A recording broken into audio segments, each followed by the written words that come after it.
Hi, everybody. Welcome to another episode of Chatting with Creators. Today, I am joined by the fabulous team who wrote the song All About Me for Generation Q, the L Words musical episode this season. Welcome, Tara, Allison, and Heather. Thank you. Thanks for having us. Of course. So for anyone who hasn't seen this episode, what is the rough synopsis you would give? I guess it would be, this is an episode about people going on a ayahuasca trip to try and find themselves and find their truth. So, important question. Have any of you guys gone on an ayahuasca trip? I haven't. I have not. Yeah. No, we read a lot about it. It wasn't part of the songwriting process? No. I think we had time. Yeah, we didn't have time. But had we been in Joshua Tree, who knows? Oh. How long did you guys have to actually write the song?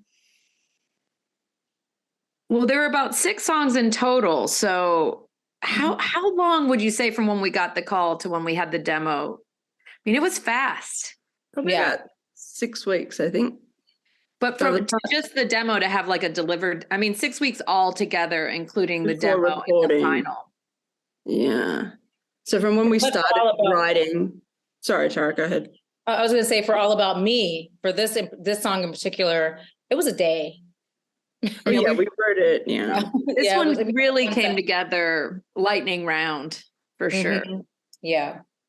I think the writing process itself happened quickly, but it's the production that really is, what takes a lot of the time to get it to sound the way it does, kind of thing. That's where all the layers come into deciding what things are going to sound like, how we're going to produce it, how it's going to be arranged, how it's going to be recorded, all those kind of things. So that's what takes the most time. But the writing itself was fast, right?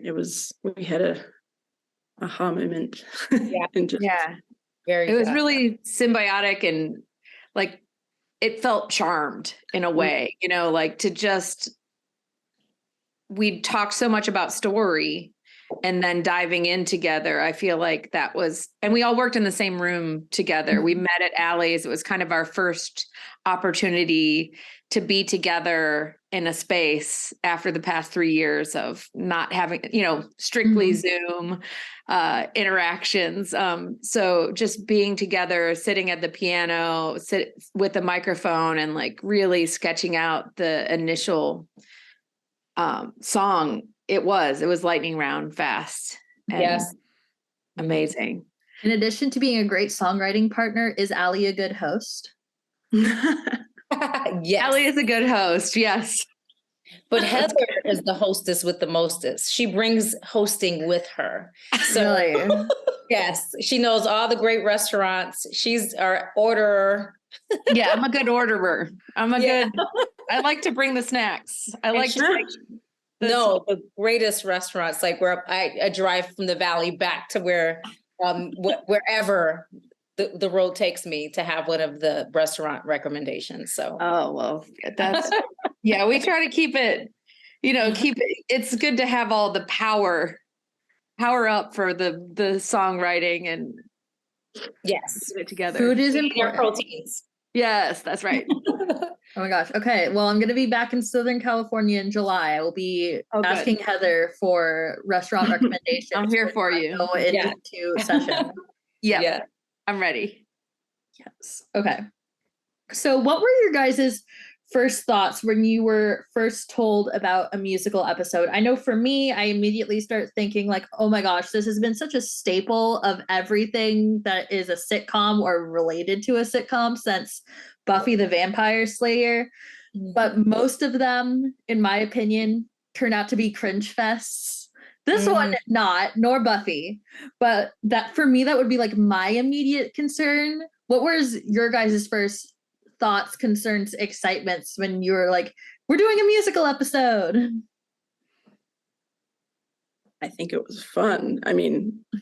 I think as composers and songwriters, being asked to write a musical is, that can't be anything except but exciting. And Marja comes from a theatre and musical background as well. So I think knowing that she loves that genre and, she's very familiar with it as well, I think probably gave us a certain amount of confidence in just, following our leader, so to speak. Yeah. And I think it was just that nervous excitement of like, okay, we're stepping into new territory. But then it was I think when you find the right team, like when you have the right people together. So it was immediately like, I love Tara's work. I can't wait. I've been looking for some sort of opportunity to get up to something with her. And what a great opportunity. The second you were interested, I was like, yes, now we're going to be okay. Like we've got our team in place. And yes, there are a lot of new territory to hit all of us together as producers and composers. But we kind of had to work so quickly. We didn't have time to freak out about it too bad. We just had to kind of jump right away because that timeline was so crunched. But the challenge is always good too. Yeah. You want to stretch, right? Like, we're ready for our next musical. So here we go. Yes. Yes. Miser and more better look out. Yeah. Right. So you mentioned that you were like on a time crunch, though this song All About Me was kind of the aha moment of like, you wrote it in a day. What were the steps to your guys' collaborative process? Are you the kind of people who you come around the piano and you work through it kind of linearly? What was the process of, okay, we do this, we do this, we do this? I'm sure myself and other composers are like, oh my gosh, this is a larger team for writing a song, and you have such a time crunch. How do you just go through it? Well, I think it varied from song to song, but for All About Me in particular, it started off with just a piano line, like piano chords really, and then just kind of like the story. I think story first is always important when it comes, always important for original songs. Like you're not just like spilling your heart out. You are writing as a directive from the show writer, the showrunner, the director, who they were all Nancy Mejia, Allison Levering Wong, and Marja. They were all very, very involved in how they wanted their story to be framed. And so we went to SHOWTIME. There's a lot of steps in making sure that we have the story. These two, they composed the show. Mm-hmm. So they had like a leg up in terms of knowing everything, and I didn't. So I had to binge watch, which is sort of my specialty because I'm always working and when I watch TV, when I find the time to watch TV, it's like a binge. So I was thinking, I'm just going to watch this one episode, but to get to know who Sophie is and just know the other characters, but no. I ended up watching. This is a process for you. You're used to, Tara, because as a songwriter for film and TV, you're always sort of jumping into that process and like, I have to figure out what these characters are. So it's like your jam, Yeah, the story is always first. So then when we got to the actual creative process of writing this song, I knew Sophie inside and out and what she needed to say, and it actually aligned with me. And so it was a sort of a cathartic process for me in writing it and just like approaching the lyrics in that way. The melody I felt had to be super, super, super emotional, but also a personal declaration. And so that's what I had in my heart. And I think Heather and Ali had in their hearts too. We were all on the same page.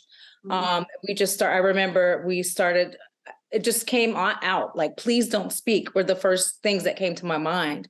And then Ali said, hey, you have to say that again. And sometimes they don't hear you. So mm-hmm.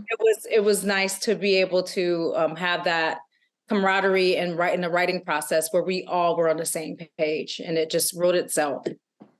I think it's also when you're having these discussions, and it's so important, like especially with storytelling, in the context of a musical, in the context of a television series, like a lot of our discussion, we've talked so much about these characters and so much about the stories that when we actually sat down to be like, okay, now we need to write this song, like the tone of it, what it had to be, what the emotion had to hit. We knew what that was, so I think, for Heather and I sort of playing around on the piano and stuff like that, like you go for that tone, what those chords how they need to move kind of thing. And then Tara's like, the lyric then comes, so it's like very like. And the melody too. I think it's so important that, because it's just like, I could have just said, please don't speak, been my turn for a while, right. But it's like, it's been my turn for a while. Like, it's like, listen, determined. Just putting these emphasis in melodic heart tearjerkers is what I think. I like to think and also everything that I write, I'm learning is about myself is heart forward. So we were all like being led by our hearts in this song's process. Did you guys already know like that this was what moment of the episode it was going to be in? Well, we knew sort of everybody's arc that we were sort of hitting in a outlined way at first, and then it became more and more fully realized as we started writing. I think, did we know? I don't know if we knew the full order. We knew intro, outro, but we knew each one of our main characters were going to have their moment. Their moment. And so this was Sophie's, and it was it's a big, expressive, anthemic moment for her. We knew what we had to hit for Sophie. This was like a turning point in her character. It was her standing up for herself. It's her speaking. And so we knew what that had to be and how it was going to happen. But the script, I mean, it was interesting how it happened because there wasn't really much of a script. It was just like, these are the things that we need to try and achieve. And so then we started writing songs and we'd go to them and then they'd start writing script and then they'd come back, so it was this kind of interesting process, how the story kind of started moving around the songs and then the songs kind of adjusted to the story. It's a pretty interesting process to go through. Kind of on the producing side of things, when I was, doing my many listens through of the song and watching the scene, because honestly, it's just a great scene in general too. Yeah. One thing that really struck me is how during the sustains that the singer has on the vowel E when she's singing me, especially towards like the last minute of the song, I feel like almost everything post Wicked, especially in an anthem like this, when they're holding out that sustain, it's really, power through. But I noticed in this mix, it like very much diminuendos, and then you have the orchestra and the drum set come through. What really like led you guys to that choice, if it even was like one you were consciously thinking about in terms of the vowels? I have to say, Marja was really helpful in that, because I remember we were ending with like, it's all about me, it's all about me. Like we had like these different endings with the me word. And, you had, as a songwriter, you have your vision, but Marja was really, she had her vision as well. And she's like, no. And I love that when a director, because it's scary when they don't, but she's when a showrunner can say, no, can we just remove this one? And I'm like, wait, no, we don't want to remove that one. But then when the story comes together with the visual and the orchestration and just the emotion, then you're like, okay, that was the right choice.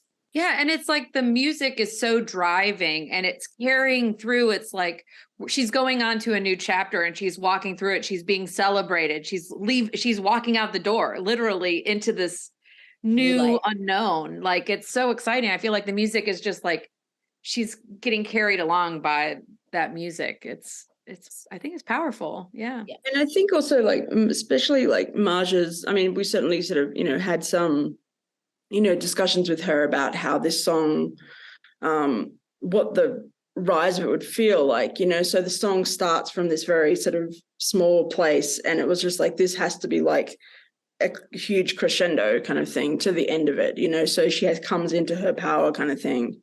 And so it, I think the song kind of builds and unravels to explode at the end when she's just like, that's it.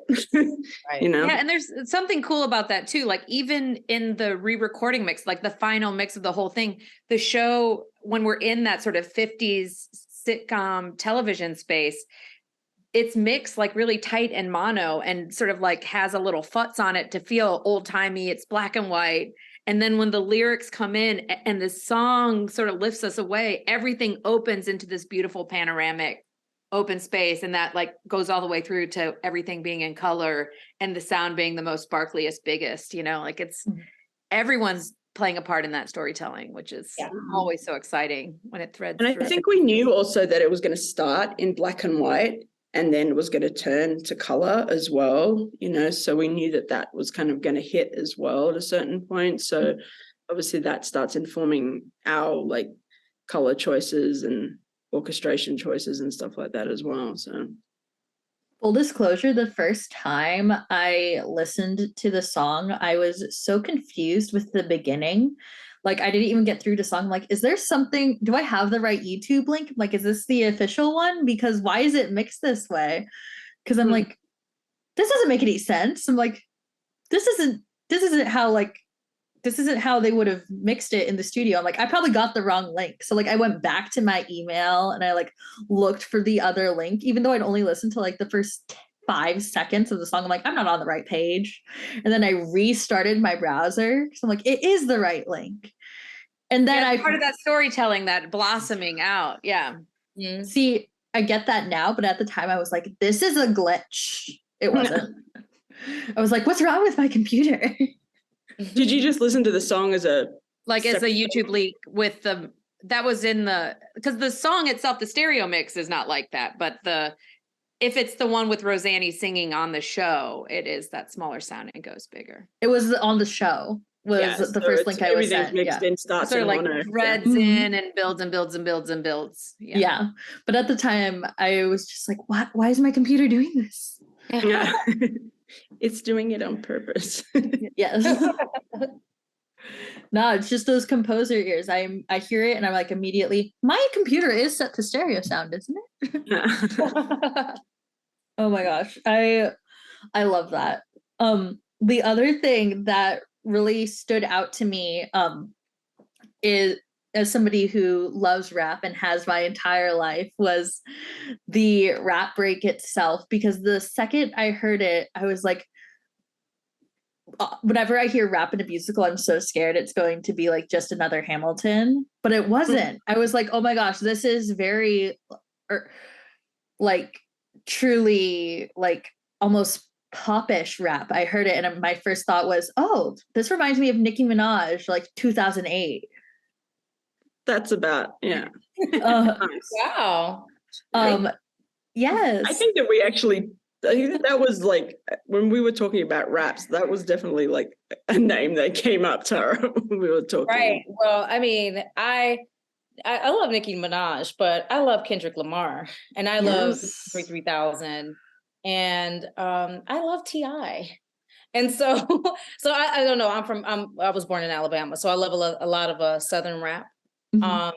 And I love like big thinkers like Kendrick, and I love like Nicki's pop sensibility and you know, all the new girls, Cardi. But for this, I was scared because I'm not a rapper, even though but out of the three of us, you know, I knew that I had to be the one to approach this. And especially when I mentioned it to Marja and she's like, yeah, rap would be great. And I'm like, oh, like, now wait, now we have to do it. So like, who do we, you know, I'm thinking like, we're going to have to bring someone else in, but I was like, you know what, let me just give it a try.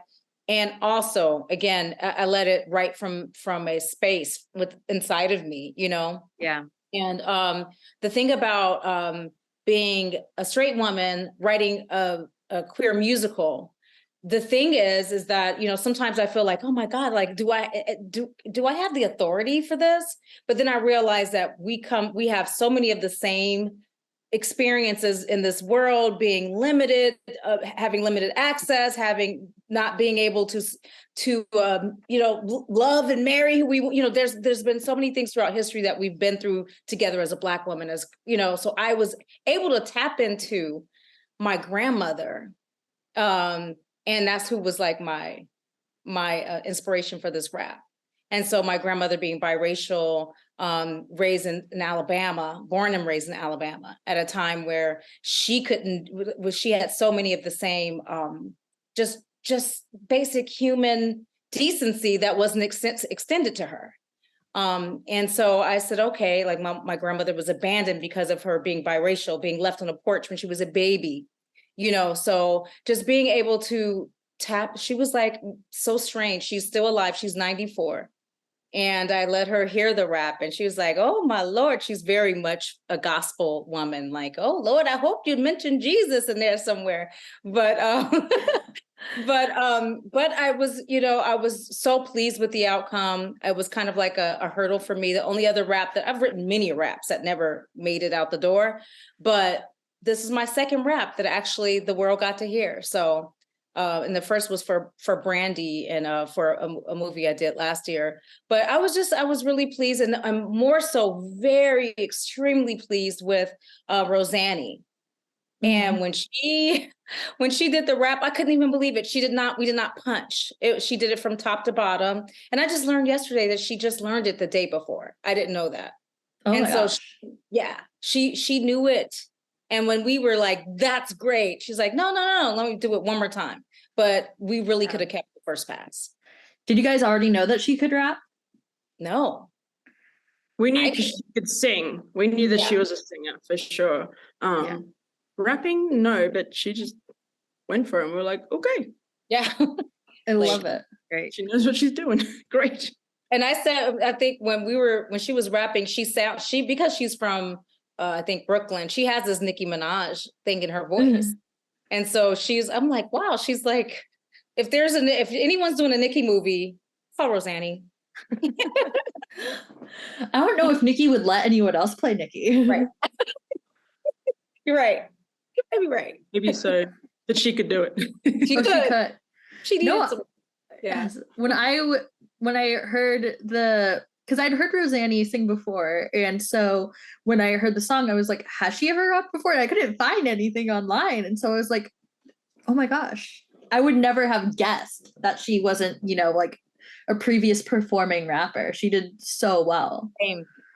I felt the same way. But she's just such a talent. Like she really is. She's Juilliard trained, musical theater background, like ready to take it on, and like so conscientious, like wanting to just like get that last pass, like keep going for it, even though she was 100% a one-take wonder, could have done it just. But she's so professional as well, because apparently we just learned this yesterday when we were chatting with her, that when she knew that we were going to be doing a musical that was going to be happening, she already started going back into serious vocal training, like months and months beforehand, just so that she would be vocally prepared for whatever was coming. Whatever it was, yeah. She didn't know what it was going to be at all, but she was already like, oh, got to go back to singing lessons immediately. She's got to be ready to belt. Yeah, and she was. She was ready. She was ready. Which one of you guys is the best rapper? Oh, definitely Heather. I do not have any rap. I will not be surprised. It has to be the most old schoolinest of things, but I did have a stint playing bass for Lil Wayne and Nicki Minaj on the I Am Music tour back in 2008 and 2009. That was many moons ago, but floating around on platforms in the sky all across the arenas. That's my old life. Oh my! Nice. I may have seen you in concert when I was 8. Yeah, probably. If it was like 2008, 2009, the I Am Music tour, there's lots of pyrotechnics. It was with T-Pain opening up, and Drake and Nicki Minaj were just part of like the artist feature at that time for Young Money. That was my old. That was one of my first concerts. Oh, wow. That makes me so happy. Floating around in the sky. Here we are now. That's great. On Zoom. On Zoom. Who knew? Oh my gosh, that's so cool. So did Heather do the rapping when you guys were No. going through the song? No, I Tara, was 100%. We were just joking. Tara, 100% is our lead force in that field. I just have a bass playing background, playing some other things. That was just a side note and a funny joke for that. 100% Tara. Amazing. Just, yeah, no way. I'm like a lonely piano player. That's it. Heather, did you bring your bass to the writing session if Allie was at the piano? I sat at the left-hand side of the keyboard for a lot of it, but we just really were doing 4 hands on the piano. It felt very old school, like songwriterly, like just to have all 3 of us in the room developing those ideas and that level of trust. I think it took and encouragement, you know, like Tara was saying, like when she first came out with that "Please Don't Speak" line, and we're like, yes, like that. It really is like sort of indicative of how that whole session went working on the song. So with this song, it was very, aha, you wrote it in a day. Kind of in perspective, what do you think was the harder song or like hardest song for you to write for this episode? Ooh. Honestly, for me, it was like smooth like butter, like in terms of from a melodic and lyrical standpoint, but challenging production wise, I would say, because we had to go back and we had to change stuff and layer stuff, were the intro and the outro, which were Welcome Back and, well, I forget what we ended up. Trip. Yeah. Have a nice trip. And then the last one.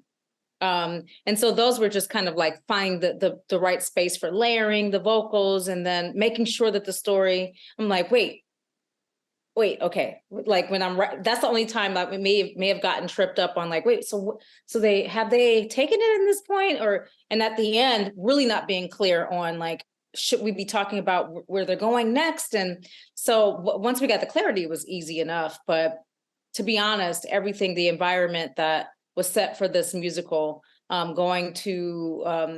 going on set and saying the camaraderie and friendship and the community was just like, okay, it made me feel like I was in a safe space to create from my heart. I love that. I think Wild Night was probably our most challenging song in terms of, I mean, we did some back and forth on that with Marge, just in terms of like, it was more about story. It was really came down to, right, when we were doing back and forth, it was really more about like story points and it completely changed. Yeah. Like story, music. We had to change the chorus, right? We were playing bottles. That was fun. Remember, we're like, that's right. We were recording bottles and stomping and clapping. It changed a lot because we, sometimes you just want to make the most important thing is making sure that the story is in alignment with your song is in alignment with the story. And that one, we were like, wait, what? So we got That's great. I feel like I learned a lot, like how I'll treat spotting as a composer, like just working on other projects down the line, like the way that Tara asks questions about story, like getting to the nitty gritty of things, and the way that I feel like you also researched a lot of plot points from characters, like even beyond the series, because we have these characters that lived in these other spaces, like really thinking about ways to make in these other tie-ins, but like that focus on research and really like the dedication to story and where we are in the story. I think that's useful for any composer, any place in your career. Like we're telling the story, we're singing the song of the story in our own way, even if it is an instrumental thing. Like to know where we are in the rise and fall of the full narrative is. I really feel like that was a special thing to learn from you, Tara. It's awesome, so cool. Oh, thank you. I'm researching as I speak. It's like you're in it right now. Yeah, that's awesome. It's so important because oftentimes, like we'll watch it. It's the difference between like having these conversations and being, pushing our songs forward and just kind of it just going away. Because if it doesn't connect with the people, then what are we doing? So if you're watching a TV show or a film and you're like, wait, what? When you hear the song, that's not good. So I have been that person, early in my career. So I'm not saying it like, oh, you lowly storytellers. I have been there, you know, where I've watched my own a film and I'm like, okay, I have to do better because that had nothing to do with what I was supposed to do, you know. And the director, music is like the calming of savage beasts. So sometimes you can just say, someone will choose a song because it sounds great. But when it doesn't sum up the story and it doesn't pull on your heartstrings, or it doesn't cement or put a period on the end of the statement, it doesn't really do anything for anyone. I'm so excited for when the rights to this song are released, because I know that the next time I go to a drag club, there will be someone like lip syncing it. Yes, it's so possibly before great. the rights come out, but Yeah. I won't say anything. Me either. Dream come true. Let's do it. Yeah. Awesome. I would love that. So my final question for All About Me, and just writing this musical in general, what was your favorite musical moment?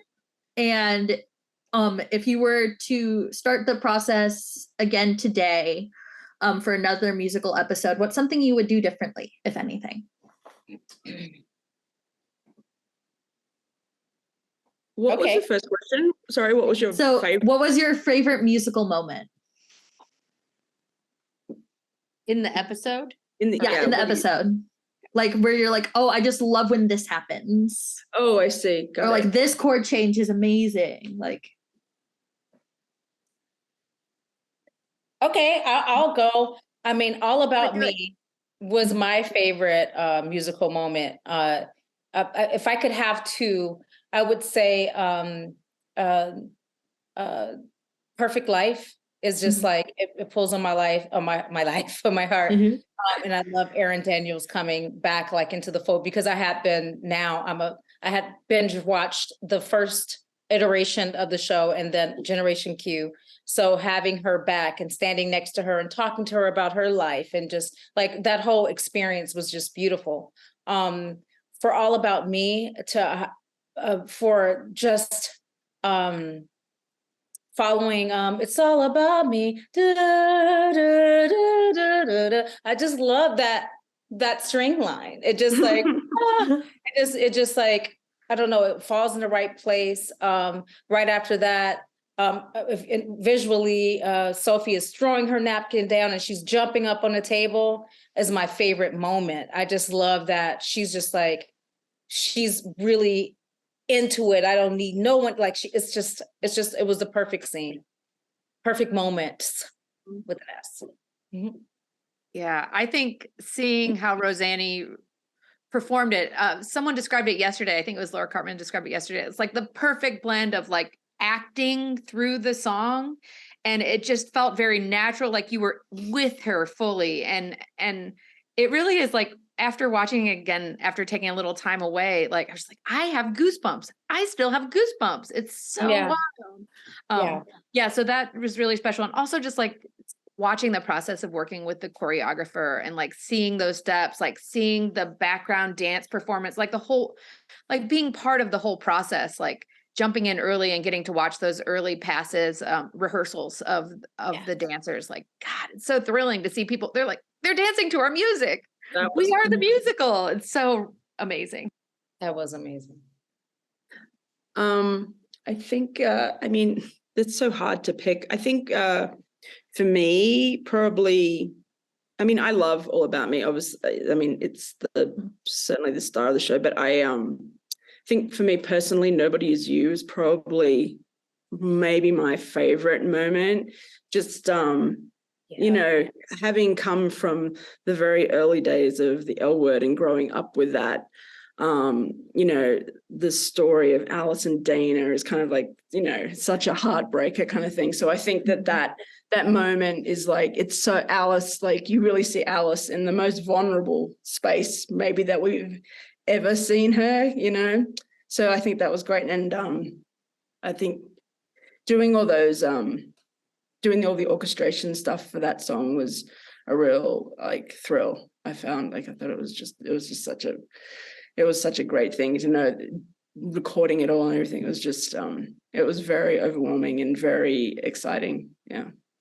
I have to speak on that too. Leisha, once again, someone else who just left her heart on this floor, and her performance, like it was hot. It was last summer, right? So, it was so hot, and we have to turn the AC off to get the vocal, and on that day for the demo. The demo record. The demo, not in the actual. When she came, because she went to come and sing it, and we were sweating, and I was ready to go. Once again, this woman's like, no. She wanted to go through every moment. She poured her heart out. I was so impressed with her singing, and emotion, and it's just crazy that this show has all of these vocalists. Like Erin, she came in, she sang, she was ready.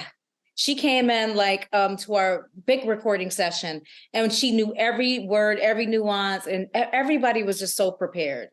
These women, I would never be able to memorize a script. I don't know how they do that. But they memorized all of their acting and then these songs, and delivered with so much beauty and emotion. Mm-hmm. Yeah, sure. I remember actually after you guys, because I was in Australia when you did that recording. With Leisha, the first one, and you played it over Zoom with Marja, and it made me cry. It was just like, but we were all a mess. We were so just like, no. It was just like, oh my God, doing this so beautiful. Yeah. When I got to that moment, my thought was, this is going to be that thing that they play on the grand piano in the middle of Times Square during Playbill Pride, and everyone is just going to start bawling. That would be awesome. Would be and if they don't do that, I'm going to sue Playbill. I like your attitude. Please let them know. We'll let them know. We'll start in a kind request, and then we'll move. Right. And then Love it. Deal. Or maybe I'll ask White Bear PR to sue. I don't think I, as just an individual, can sue. Okay. Or it can be, what is it they call it when it's like a bunch of people go to the Supreme Court? A collective action. A class action. Yes, a class action suit against Playbill if this moment doesn't happen during a Pride event. Please. I love this idea. You should be up here. I mean, they probably can't do it next week since the rights aren't out yet, but next year they have to. Yeah, maybe next year. We'll work on it. We'll work on it eventually. For sure. Yes. Oh yeah, Heather and Allie are just going to arrange an entire medley for them to perform in the middle of Times Square. I mean, we're ready. Do the actual musical episode, musical, straight up musical too. We'll just get it all. How about we just do a musical? Stage. Do it.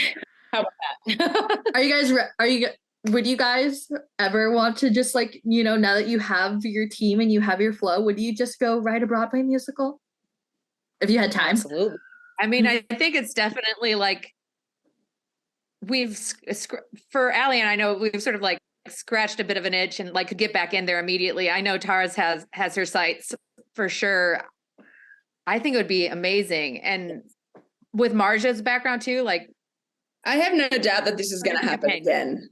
It's going to happen again. For sure. 100%. Certainly. Yeah. Oh, sure. Well, when that happens, I do live on the East Coast. Okay.